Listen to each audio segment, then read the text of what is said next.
Hello again, it's 7:42. We shall be meeting the honey monster, Lloyd Honeyghan, in a moment or so. Mike Morris is sitting tentatively alongside of him. Mike. Yes, you will see the minders that I've employed to sit next to Lloyd. Two lovely dogs there. Good morning to you. Morning. Hello, Say fella. morning. I've got two cats, so watch out, fellas. Right. Now, last night, Lloyd sent the American Johnny Pumpers crashing out of the ring at Wembley. 5 months ago, you remember, in Atlantic City, he gave the brilliant Don Curry the fright of his life. Let's face it, things have been looking pretty cool for the old honey monster. Cool daddy, cool daddy, cool daddy, cool daddy, cool daddy, cool daddy, cool daddy, cool daddy, cool daddy. She let me buy the down to the railroad track, and in a tin roof honky tonk, cool daddy simply shack. The joint was dim, except for one spotlight. The children not too fancy hands that look like dynamite. Daddy cool, daddy cool. Daddy cool, daddy cool. Daddy cool, daddy cool. Daddy cool, daddy cool. Great stuff. Good morning, champ. Yeah, good morning. How are you feeling? I feel great. Yeah? Yeah. I've got to say, watching that fight last night, I have never seen a fighter as fired up as you were. Well, you know, you got to go out there and just do a job, you know, because people come and pay a lot of money to see me fight. They don't pay money to see me mess around, you know. They don't want a boring fight. Yeah. And I try to go out there and give them what they pay for. Yeah. I don't think Johnny Bumpers would agree with that, though, would he? I think he'd have liked a boring fight last night. Yeah, well, I'm not a boring fighter, so the people always get their money's worth when they come and see me fight. I'll second that. Let's just look at the first round. You came out as if you wanted to finish it very quickly. Was that always your campaign plan? No, that wasn't my plan. My plan was just to come out and see what he had, you know. But he wanted to mix it with me, which was fine with me, because I was ready for anything, because I was prepared to come in Rambo style, you know. Rambo, and also, well, yeah, and also it was stereo beforehand, because in the old eyeball-to-eyeball confrontation, which you indulged in last night, I mean, I've never seen anything like that in my life. I mean, it frightened me, and I was miles away. Yeah, well, you usually get that sort of stuff from the Americans, you know. They come over here and they're staring in your face and trying to frighten you. You know, so you give them back what they give to us, you know. So he thought he was going to fight a nice, polite British fighter who'd say, "How do you do, good morning?" And yeah, how he do ended you up do? Hello, chap. You know. Yeah. Now, in the second round, there's been a lot of talk about the second round, where you actually dashed across the ring. You virtually took out his second as well. What was your thinking there? I mean, you didn't beat the bell. The bell went first, but you caught him just after the bell, didn't you? Yes, because, you see, I had my eyes on him from the time I got in the ring. And I didn't look at no one else in the crowd or anything. And when his manager was taking his time to get out the ring, you know, because you have like about 10 seconds to get out the ring. And his manager was taking his time like he got all day. And he was taking his time like he got all day to come off his seat. So I got up and I saw what they was doing. I read what they was doing. And as the bell ring, I thought you were going to throw both of them out of the ring. well, you know, I had my eye on Duva because he get a bit stroppy sometimes, because every time one of his fighters lose, he goes crazy. You know, so I had my eye on him too, you know. Now, you bought these dogs are here for plenty of reasons. One, that they follow you everywhere you train. But you thought about them, didn't you, in the second round? Yeah, in the second round, you know, when I had them on the rope, you know, because these two had a little bit of a fight the other day.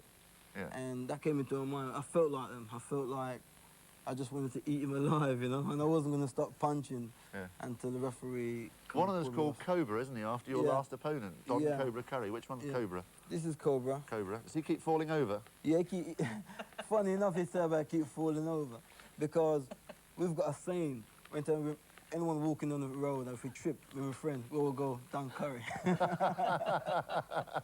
And it's interesting to note that even two Staffordshire Bull Terriers listen to every word you're saying at the moment. Yeah. What's next for you, Lloyd? I mean, where do you go? I mean, you're a bit of a menace in your own weight division. Who else is there to fight there? Well, you know, after the performance last night, I mean, American fighters thought it's an English fighter, so we'll quickly knock him off, you know. Yeah. Thinking it was just a fluke, it didn't occur. But after last night, they realised I'm for real. So some of them will be holding back. I said, oh, I forget about that Honeyghan for a while, you know. So it's going to be a bit hard to get opponents. So my manager is saying that in my next couple of fights, if we can't get opponents, I might have to move up to junior middleweight. Because I've been sparring with the junior middleweight champion of the world. So when do you think you'll fight next? Probably the end of April, early May. Because I want to be busy. Yeah. And as for these two lads, where are they off to? Well, they might come to Jamaica with me. They might go to Jamaica. Yeah, because we've got to go over there some business. Yeah. Well, you're going to stick around with us for a bit, Lloyd. Do you want to make a few more, Bob? Because I've got a plan for you. Do you want to make some more money? So it depends what it is. Well, I'll tell you what it is. It is our world-renowned TVM racing tip. That's why you're going to make... Oh, yeah. That's going to make millions. Let me just tell you, Lloyd, listen to this very carefully. Today's racing is at Wolverhampton Fontwell, and the tip, TVM's tip, is Southern Air in the 3 o'clock at Fontwell. And if it loses, you can speak to Richard Keys tomorrow morning. Well, I'm not a betting man, Thank you know. you very much. Yeah. I'm not really a betting man. Right, Lloyd, thanks very much indeed. As Mike said, you'll be sticking around. We shall be talking throughout the programme. You can lose the dogs as far as I'm concerned. They look fairly friendly now, but I'm not altogether too sure. And we shall be making Mary Helvin after the break. Honeyghan last night retained his world welterweight boxing titles in dramatic style against the American Johnny Bumpus at Wembley. With the details, over to Mike Morris. Yes, Lloyd Honeyghan needed only 3 minutes and 55 seconds to retain his world welterweight title against the American Johnny Bumpus at Wembley last night. Afterwards, he said he'd been ready to eat Bumpus alive. I've got these two Staffordshire Bull Terriers, the little muscles.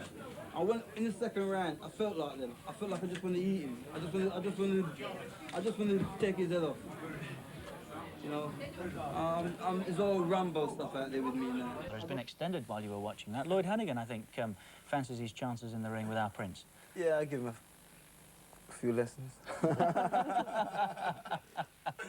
Didn't he do well, though? He went down a storm, He's a didn't good sport, isn't he? Have you met him? Anyone met him? No, but he never seems... had the pleasure. You could have done that to Harry Carpenter last night.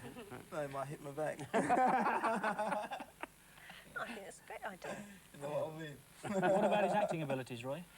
He seems a very good actor. I want to know why Lloyd Honeyghan didn't take out the manager as well last night. Well, my manager said to me, keep calm. So I was calm. I was leaving it to Mickey. I thought he was going to do it. Yeah, he normally does, doesn't he? Yeah, he does the action. Still, well done, pal. I'm Another one under you the didn't belt. watch it last night, did you? I didn't watch it last Is it? night, no. 'Cause you and I were Neither somewhere did else you. last We were night, both yeah. somewhere else, yeah. The sheriff is dead. Yes, we were together last night. Yes, Yes. Jimmy and I were together. We were recording in the playground. Well, not too many, but I used to have a few. But because I started boxing when I was 12, you know, so So you could get the aggression yeah, in the ring. in the yes, ring. Absolutely. I think So, but they used to know that don't mess with him again, you know. You know, but once I discovered boxing, school didn't really. Everything just went at my brain, you know. It was just totally boxing. Did anyone ever say to you when you were little, you are going to be a very famous boxer one day? You have really got it. People did say to me, "This is going to be champion." That I used to must tell. I used to tell people at that age I was going to be champion of the world. They used to look at me and laugh, you know. I used to go and tell everyone, "I'm going to be champion of the world." Gives you the drive to keep going, I suppose, doesn't it? Yeah, well, it gave me the job. That's the only thing I ever loved, really. Like sport was boxing. When I discovered that, nothing else mattered. But it should have done, in a sense, shouldn't it, really? It It's not should have. something you would advocate. I mean, surely to goodness we should educate ourselves and everything else should be as a I know I should have. You should do that. But you know, when you're young, and you get influenced by someone like Ali, because that's what influenced me by watching him. And after that, I was hooked. Nothing else mattered. I was just training. I told everyone that I was going to be champion when I'm 23, British champion. When I'm 25, I'm going to be European champion. When I'm 26, I'm going to be world champion. And what I was telling when I was a kid is all happened the way I've said it was going to happen. It's like as if I knew my own life. The thing is, if we'd had all educated ourselves, none of us would have been sat on this couch. You're quite right, James. Yeah, it's as simple as It's a that. very good point, to be fair, isn't it? Yeah. All fairly and squarely in our place, just in time to say goodbye to you. But anyway, thank you very much for all of you for being